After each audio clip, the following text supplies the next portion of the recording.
علیکم ورحمۃ اللہ وبرکاتہ۔ امید ہے کہ آپ تمامی حضرات خیر و عافیت سے ہوں گے۔ ہجرت کے 1 سال پہلے حضور صلی اللہ علیہ وسلم کو 7 آسمانوں کی سیر کرائی گئی، جس کو معراج کہتے ہیں۔ قرآن کریم میں بھی صراحت کے ساتھ اس کا تذکرہ آیا ہے۔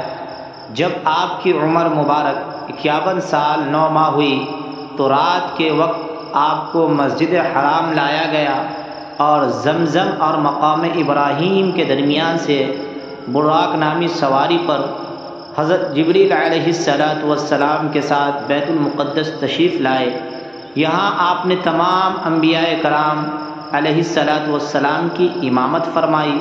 اس کے بعد 7 آسمانوں پر تشریف لے گئے۔ ہر آسمان پر الگ الگ نبیوں سے ملاقات ہوئی۔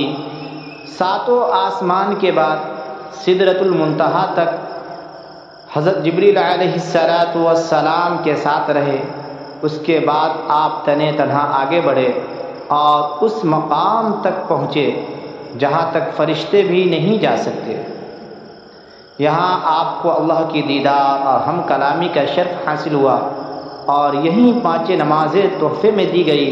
اس کے بعد بیت المقدس واپس آئے اور براق پر سوار ہو کر مکہ مکرمہ واپس تشریف لائے۔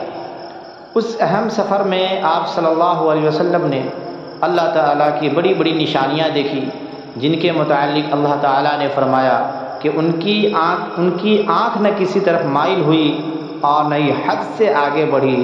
انہوں نے اپنے رب کی قدرت کے لیے بڑے بڑے عجائب دیکھے۔